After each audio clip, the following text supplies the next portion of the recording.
দান সদাকা আল্লাহর কাছে খুব বেশি পছন্দের। দান সদকা করার জন্য সম্পদ লাগে না, আমার কথা শোনেন। দান সদকা করার জন্য সম্পদ লাগে না, কলিজা লাগে, মন লাগে। বহু বড় বড় মানুষ আছে দান সদকা করতে পারে না, কোটিপতি, জাকাত দেয় না, আছে না? আর বহু গরিব মানুষ ভ্যান চালায়, কৃষিকাজ করে, দেখবেন 100 টাকা দান করে দিল। মন থাকতে হয়, মন, কলিজা বড় থাকতে হয়।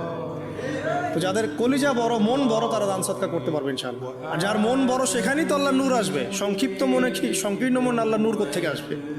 কথা বুঝতে পারে নাই? তো দান সদকা বাড়ান। আপনি 1 টাকা দান করেন, 5 টাকা দান করেন, হালাল রিজিক থেকে 1 টাকা দান করেন, সেটা আল্লাহর কাছে অনেক বেশি পছন্দের।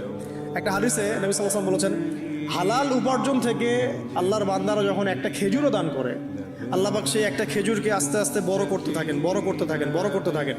এটা এক পর্যায়ে পাহাড়ের সমান হয়ে যায়। এবং কিয়ামতের মাঠে মানুষ তার দান এবং সাদাকার যে ছায়া, এই ছায়ার নিচে অবস্থান করবে। আপনার বিপদ হয়েছে, দান সদকা করেন, বিপদ দূর হয়ে যাবে ইনশাআল্লাহ। জটিল কোনো রোগ হয়েছে, কোনো ডাক্তার ট্রিটমেন্ট করতে পারছে না, সদকা করেন, রোগ ভালো হয়ে যেতে পারে ইনশাআল্লাহ।